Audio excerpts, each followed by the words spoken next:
نننۍ خپرونه کې مو تاسو ته د اجل تږي ناول لومړۍ برخه چمتو کړې.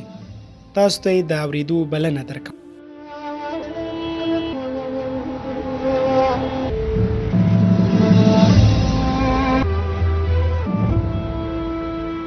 زرینا د یو مسلمان عراقي تجار لور وه. 28 کاله پخوا د هغې پلار له یوې امریکایي میرمنې سره واده کړی و. دغه امریکایي میرمنې پر خپل امریکاییتوب ډېر ویاړ کوه او له یو نه یو پلوه یې غوښتل چې خپل عراقي خاوند ته د کمترۍ احساس ورکړي.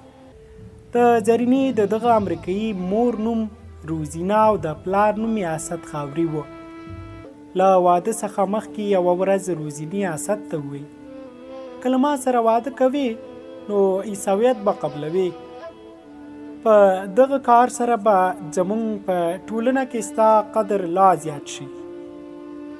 ته به چې هر محفل ته ځې نو هر سړی به درته لاس درکوي. اسد خاوري په ځواب کې وویل: زه د خپل مذهب په بدلولو سره نه غواړم چې هر څه له لاسه ورکړم. ګوره، زه ستا هره خبره منلی شم، خو د مذهب بدلولو خبره به نه کوي. روزینې وویل: صحیح ده، مسلمان اوسه، خو په ظاهره عیسویت قبول کړه. په دې کار سره به دلته هر څوک ستا اولاد ته په غېږ کې ځای ورکوي. ته د خپلو راتلونکو اولادونو په خاطر د زړه له کومې که نه وي په کاغذي توګه خو عیسویت قبلولی شي. په ځان یو عیسوي نوم کېږده او کور درننه مسلمان اوسه. خپل عبادت کوه، څوک تا څه ګوري. د روزینې حسن او شباب، اداګانو او شخصیت اسد لیونی کړی و. هغه هم له ځان سره فکر وکړ چې په کاغذونو کې د عیسویت په قبلول خو سړی نه عیسوي کېږي. روحاً او په زړه کې خو به مسلمان اوسم او بیا دا خو به زما د راتلونکو اولادونو لپاره هم ښه وي چې د امریکایي ټولنې غړي دې وشمېرل شي. پر سبا یې روزینې ته د زیري په ډول ویل: زه به په ظاهراً ستا مذهب هم قبول کړم، خو شرط مې دا دی چې د اولاد روزنه به مې زما له خوښې سره سمه وي. بېشکه هغوی به له تا سره کلیسا ته ځي، خو زما د دیني احکاماتو مطابق به هم عمل کوي. روزینا هم راضي شوه او په ځواب کې ورته وویل: زه پرې هېڅ اعتراض نه لرم. ته چې څه ډول غواړې د یو پلار په توګه د اولاد روزنه وکړې ویې کړه.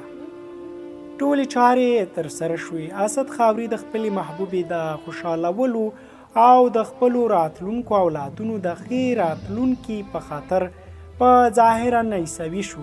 نوم پرې رونالډ جانسن کېښودل شو. له واده څخه یو کال وروسته یوه لور پیدا شوه. روزینې وویل: زه به د دې نوم ریټا ږدم، دا به ریټا رونالډ وي.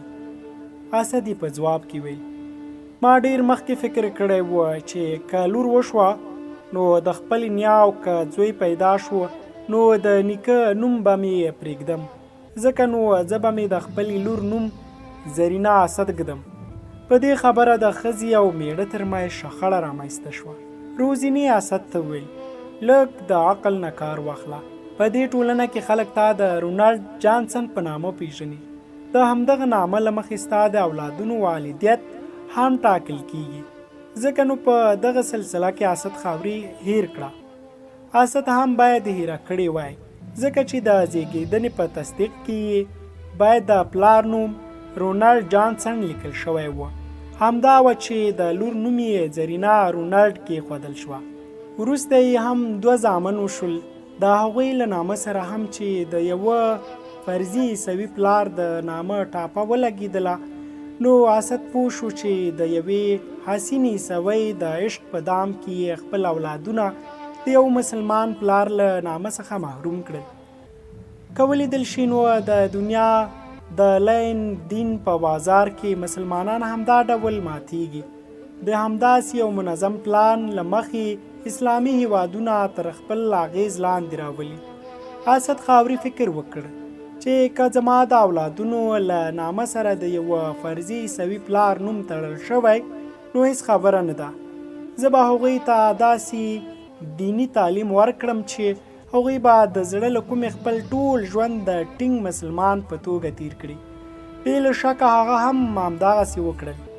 زرینې ته یې له وړکیتوبه دیني تعلیم ورکړ.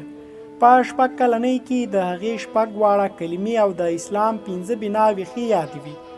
د دې ترڅنګ یې د کلام پاک څو آیاتونه هم زده کړي وه. پلار به یې 5 وخته لمونځ ورباندې په پابندۍ سره ترسره کوه.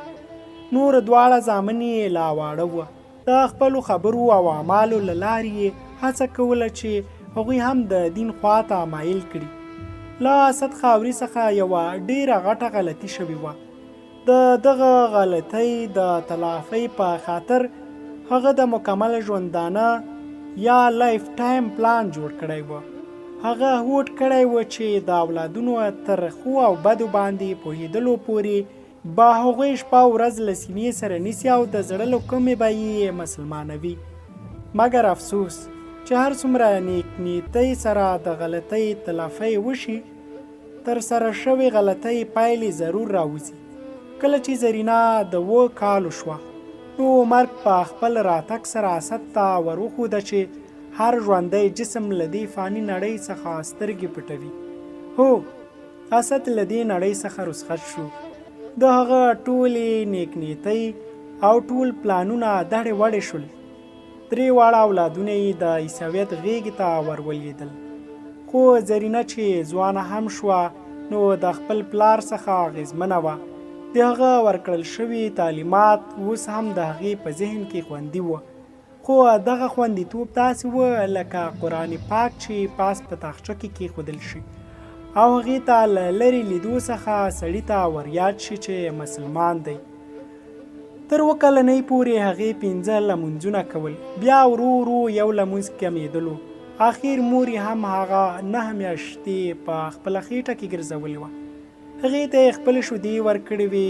هغه مور چې د هغې پر پلار برلاسې وه، پر هغې هم خپل اغېز ښیندلی و.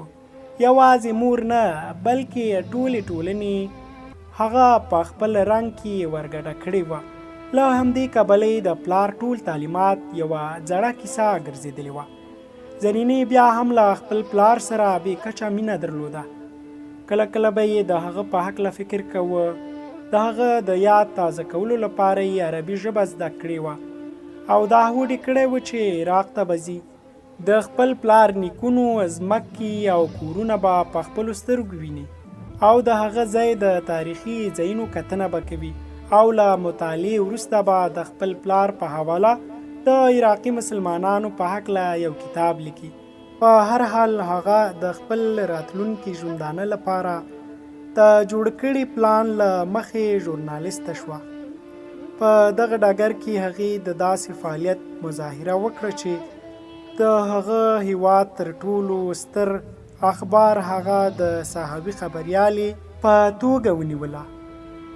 په دغه ورځو کې لبنان کې خپل منځي جنګونه اوج ته رسېدلي وو. بیا اسرائیلو هم غوښتل چې د هغه هیواد جبراتر خپلې ولکې لاندې راولي. هلته څو تنه خبریالان او عکاسان د خبر رسونې په وخت کې وژل شوي وه. د زرینې په څېر د رسنیو خبریالانو او عکاسانو د خپل ژوند سره د لوبو په قیمت خپله دنده ترسره کوله. زرینه هلته تر 2 کلونو پورې وویسېدله.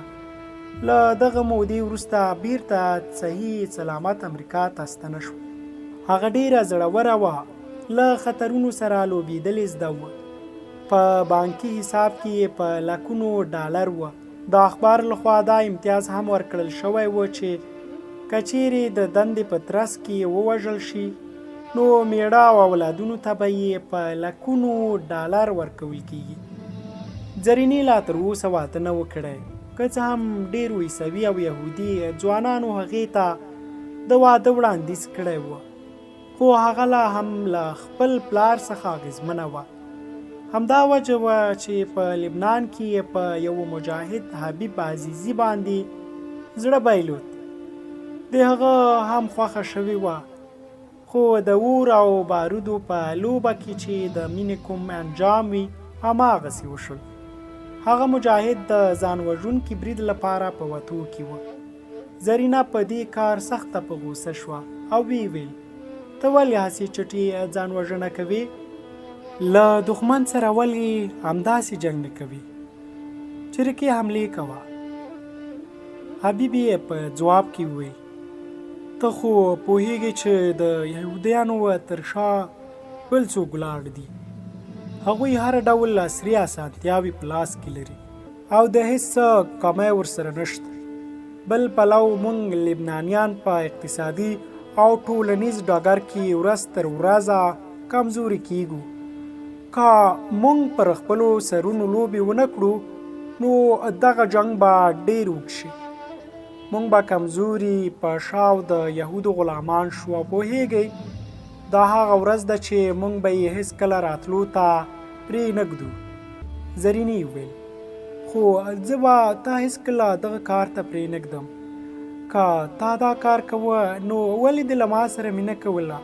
ولې دې زما له جذباتو سره لوبې کولې؟ دغه وخت به هغې خپل محبوب کله په مینه او کله په غوسه پوهولو.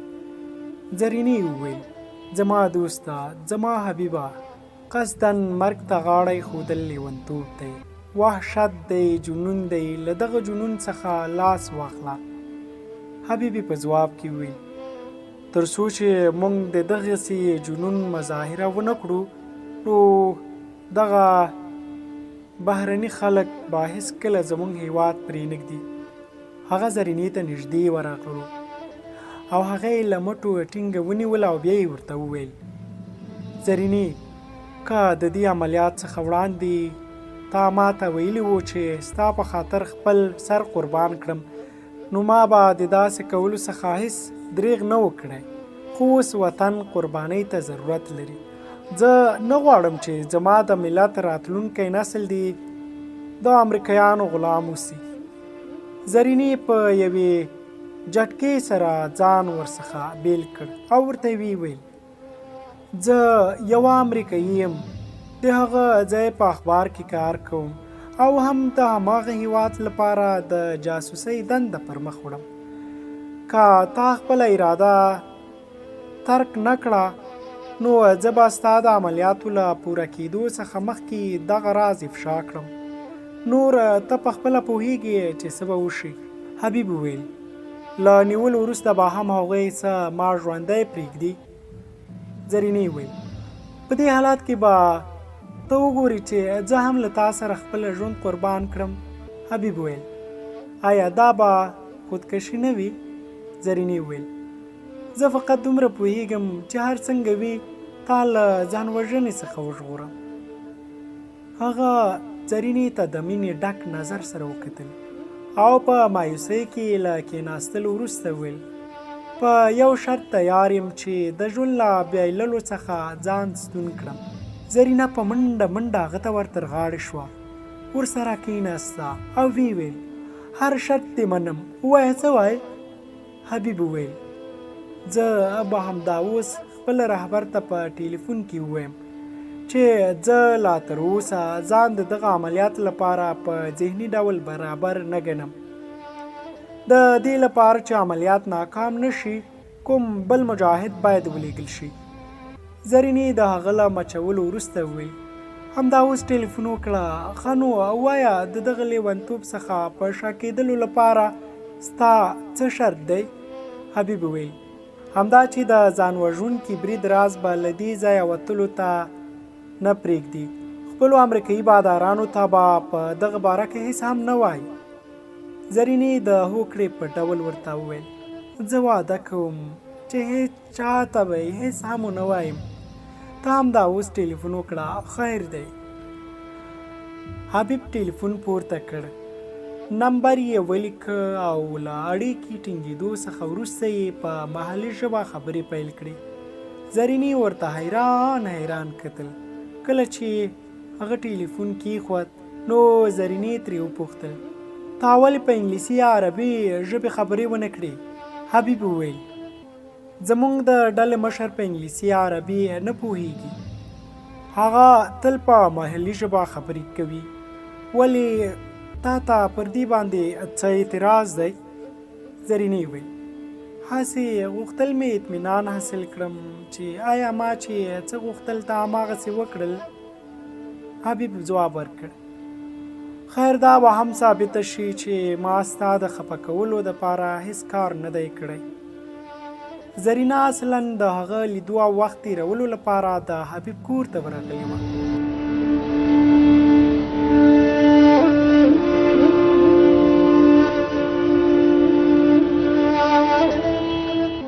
قدرمنو اورېدونکو د اجل تږي ناول لومړۍ برخه په همدې ځای پای ته رسیږي.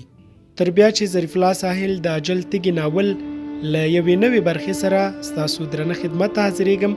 تر هغې پورې مو په لوی بخښونکي څښتن تعالی سپارم.